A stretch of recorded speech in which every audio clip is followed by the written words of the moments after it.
welcome you all to the topic Structure of Guidance.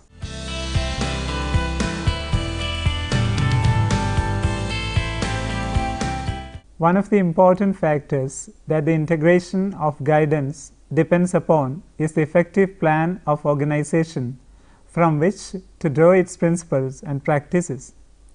Common values can be nurtured and strengthened if they are implemented by recognizable structure. On the other hand, even common orientation is going to be hardly successful if it remains merely a theory or a state of mind. The power of a program comes from its well-defined structure. The values of the guidance program will be effective when people recognize and respect these values generally. They can only be transmitted to those who are seeking help when this basic awareness is generated between the different players within the guidance project. So, organizing becomes a key issue in determining and improving the effectiveness of guidance programs in an institutional setting. This section tries to focus upon the problem of organizing and administering guidance program in a school setting. It deals with guidance services both as they exist and in terms of desired objectives. The problem of organizing guidance poses many difficult problems. Two major factors that contribute to the difficulty of the task are the heterogeneity of the population and the emphasis upon the local control of education. It is neither necessary nor possible to draw up any one or all-inclusive organization. The very imagination of guidance is as something flexible and adaptable to the particular situation in which it is expected to be operating demands further attention. Nevertheless, it is possible to find out some broad principles and conceptual registers that are applicable to any proposed program. As stated earlier, guidance requires a recognizable structure in order to be efficient. It requires administrative personnel to provide leadership and inspiration. The logistics can be left to the local situation, but guidance requires definite structures. These programs are different at the elementary education and secondary education levels. There is an unchanging substratum in all these levels, but there are some needs specific to each stage. To understand these processes in a better way, the following sections try to discuss the various aspects involved in structuring guidance program. Organizational planning. A plan for the organization of guidance should take into account certain basic issues involved in planning. Any service, whether new or old, requires the acceptance and leadership of the school administrator. The success of the program further depends upon the state of readiness of the school staff to accept, contribute to, and utilize the service. Similarly, the objectives of the program need to be defined clearly. It should not abandon the existing service completely, but should attempt to forge some connections with existing plans while introducing some new aspects to it. It should be adapted to the unique circumstances inherent in any given setting. Such a service should be developed in harmony with the overall educational program of the school. These considerations can be translated into the following questions. These questions need to be answered in the process of initiating or reorganizing a guidance program in terms of an overall effort. 1. What will be the nature of leadership available to put in place the guidance program? This can be answered in terms of the different guidance personnel involved in the process of providing leadership, such as teachers, counselors, administrators, school board members, and community leaders. Another important related question is up to what extent these members will cooperate with each other. 2. What are the services existing or available in the school or in community, and how to assess these programs professionally and realistically. 3. What are the concrete needs, problems, and characteristics of the pupils which justify the presence of the guidance program? 4. What are the goals or objectives of the guidance program? This requires an in-depth assessment of the tasks to be accomplished with initiation of guidance services. 5. What are the major services included in the guidance program, and who all can be invited for an efficient supervision of these services? 6. How will the cost of initiating or implementing a new program can be met? 7. What are the standards and recommendations for experts? 8. What are the methods through which the guidance program can be perpetuated after setting it up in a particular fashion? The answers to these questions are significant to the organizing of an effective guidance program. Among them, the most important one is the question of leadership. There is no other factor that could substitute imaginative and flexible leadership. Such a leadership is important to integrate, coordinate, and reinforce the program through the combined strengths of the team. Such a leadership will never dominate or impose ideas on the team.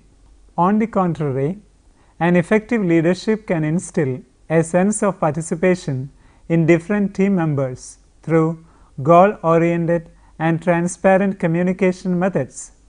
Participation is an important idea in the organization of a new program. It helps to avoid organizational resistance against change. The most indispensable link in this is the classroom teacher's participation. Teachers should be on top of what is to be done and the means to implement a specific task. They must also show willingness and readiness to proceed with the new task at hand. Orientation of the faculty thus becomes an important task in the organization of the program. Another crucial task is the integration of classroom interaction with school environment and community's needs. No system functions in social isolation, and it is the mutual interaction between these different systems make education essentially a socio-cultural act.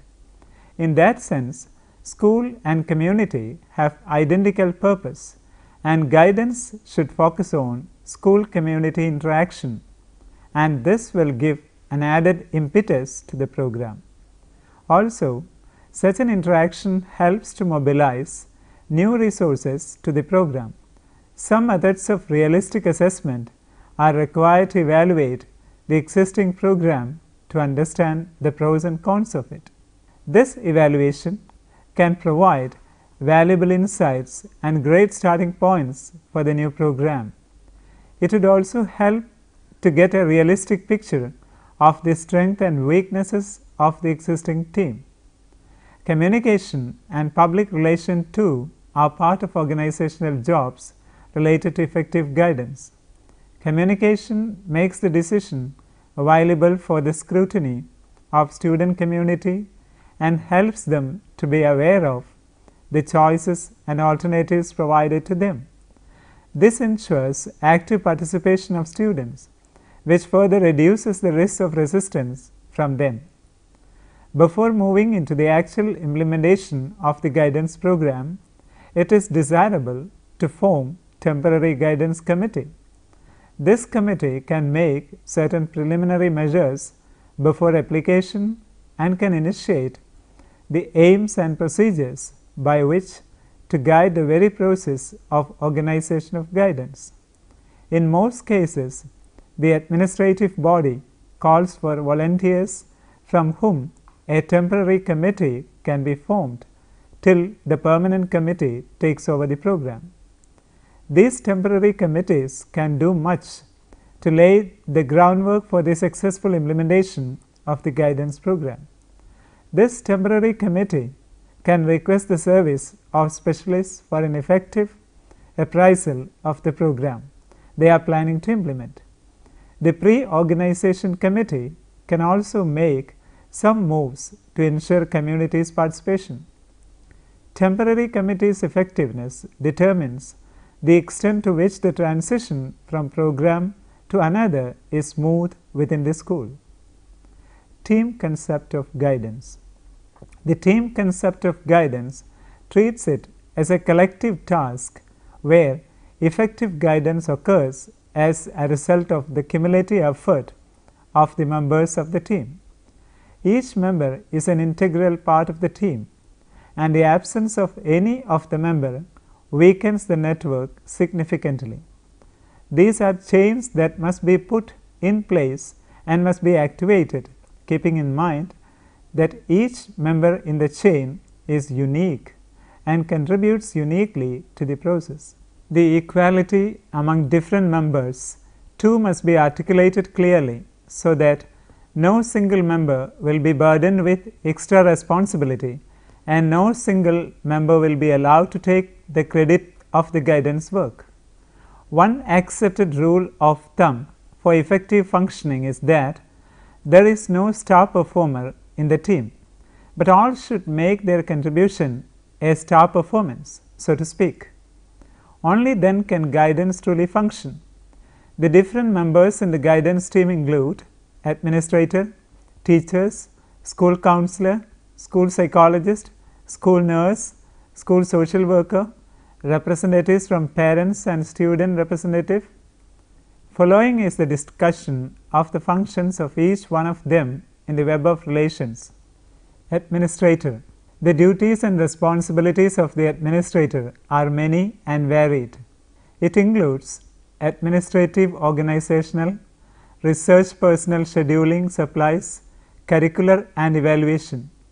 On the administrative front, he or she makes adequate provision in budget for pupil personnel, services and maintains a cumulative record system. At the organizational front, an effective administrator recognizes the need for guidance, makes staff aware of the need and value of guidance, coordinates the guidance program with members of the staff, provides pupil personnel committee, coordinates and uses community resources, and gives desirable publicity. Administrator has to work as a researcher too, in which he or she will assess the need of students and availability of qualified personnel.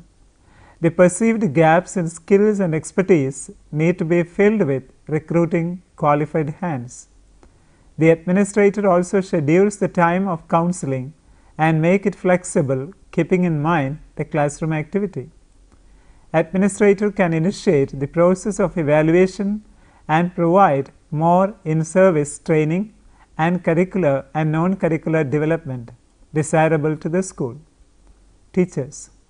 According to the integrated approach to guidance, teachers are primary guidance workers who can identify the need for guidance through their close interaction with students in the classroom.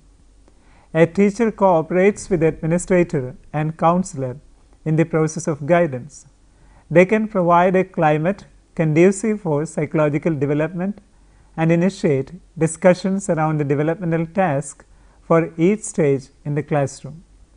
Teacher can help counselor in main a case record through providing information regarding the conduct, interest, aptitude and attitudinal disposition of the student. They can also identify an area of maladjustment and refer a student to school counselor. A teacher can ensure the continuity of the guidance program even after the student stops taking referral services. School counselor. School counselor can be considered as a specialist in guidance services, but the effectiveness of counseling depends hugely upon the cooperation of other members in the team. A counselor can design the core of guidance program and make it responsive to the specific needs of the school. The major functions of school counselor includes providing individual guidance, assisting teachers, contributing towards the general program of the school, and assist the school in working closely with the community. Individual counseling sessions are one-to-one interaction in which the counselor helps the individuals to understand their potentials, problems, and capacities. Counselor can help to develop realistic personal goals. Through applying psychological techniques, counselor can help the student to confront and overcome problems at academic, personal and social functioning. School counselor can help teachers in understanding testing and other appraisal techniques. Sometimes they work closely to help a student who has serious academic or non-academic problems or maladjustment. A counselor can contribute to the school program in a general way through designing and conducting group guidance program and providing in-service training. Through creating proper communication networks with parents, a counselor can act as a liaison between school and community. School psychologist. School psychologist is a specialist whose service is usually made available on call. A school psychologist does not engage in the day-to-day functioning of the school as active as a counselor does. The major functions of school psychologist include diagnosis and remediation of the problems that demand care and attention from a qualified psychology professional. This includes learning disabilities, social withdrawal, attention-related issues, lack of interest, and apathy towards academic activity. Such problems can have deep-seated psychological reasons, and psychologists, whom is an expert of testing and diagnosis, can help the school finding out the nature and gravity of the problem faced by the student.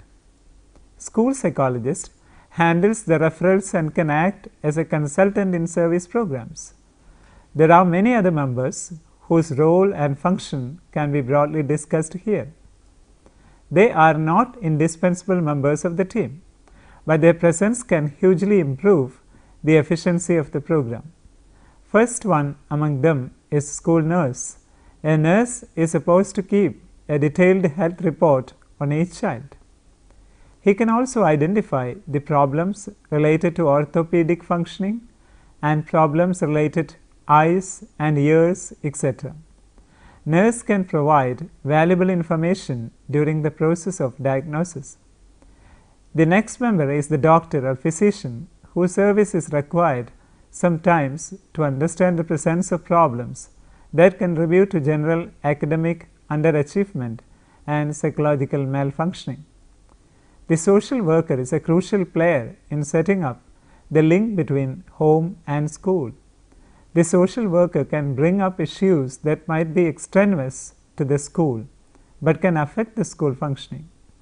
The cultural issues, community's attitude towards education, socio-economic status of the neighborhood, resources, support and encouragement available to each student from home and community, etc., are important extra-academic determinants of the academic work.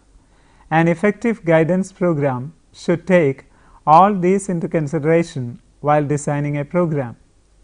Representatives from the Parents Association too must be included in the process to make it more effective. Some schools appoint a guidance committee on top of this team to assess and evaluate the guidance program. Conclusion. This chapter has tried to think about guidance as a teamwork. The discussion shows the need to define and systematize the duties and functions of the different members in the guidance program to make these members functional. The team concept has many advantages at the conceptual level, at the practical functioning level. The following discussion tries to understand and highlight some of them. It requires great amount of planning to integrate unique and specialized aspects of guidance. It is difficult to prescribe a generalized format of guidance to all schools in an area or district. What is desirable is each school finding out its own needs and resources, and based on this plan, guidance program in a way that responds to the distinct needs of the school. Establishing clear-cut objectives and articulating them is not sufficient for the success of a guidance program. The different actors in the program must be given due chance to perform their duties, and their efforts must be positively acknowledged to enhance performance. Internal appreciations of the guidance program in regular intervals are needed to understand the strengths and weaknesses of the program and the personnel involved in the program. It should take into account the developmental and preventive aspects of guidance. It should spend the resources, energies, and attention on both these functions equally.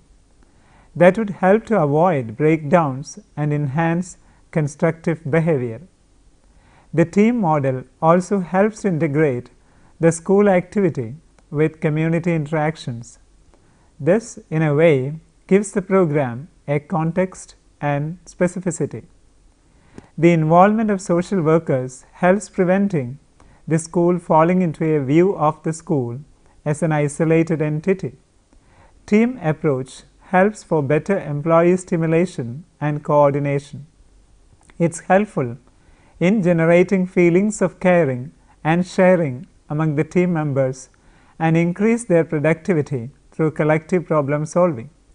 It also helps to ensure professional standards in the services provided by the school. A team always provides some internal checks and balance system to assess team members' performance. This will make the performance more goal-oriented and objective. The chances of subjective preferences or prejudices creeping into the program cannot be avoided. Team concept arrives at some consensus over the objectives, goals, and means of functioning. This can help avoid subjective problems creeping into guidance program. Let's summarize the important points in the session. This chapter tries to understand the structure of guidance in a school setting. It is essential to define and systematize the duties and functions of the different members in the guidance program to make these members functional. The team concept has many advantages at the conceptual level and at the practical functioning level. The ideal team usually consists of administrator, teacher, counselor, school psychologist, and social worker. Administrator can initiate the guidance program, but the efficiency of the program depends upon the performance of other actors. The different actors in the program must be given due chance to perform their duties, and their efforts must be positively acknowledged to enhance performance. It requires great amount of planning to integrate unique and specialized aspects of guidance. It is difficult to prescribe a generalized format of guidance to all schools in an area or district. What is desirable is each school finding out its own needs and resources, and based on this plan, guidance program in a way that responds to the distinct needs of the school. Establishing clear-cut objectives and articulating them is not sufficient for the success of a guidance program. Now, I hope that you will be able to answer these questions given here. What are the problems faced in structuring a guidance program? What is the importance of organizational planning?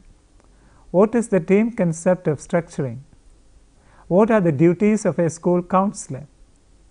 What are the duties of an administrator? Let me recommend a few books for your reference. Guidance in Today's School, Mortensen G. Donald and Schmuller Allen M. 1962, published by John Wiley and Sons, New York. Guidance in Classroom, Strang-Ruth and Morris Glynn, 1964, published by Collier and Macmillan Limited, London. Thank you for watching this program. Hope that it has been beneficial to you. Take care.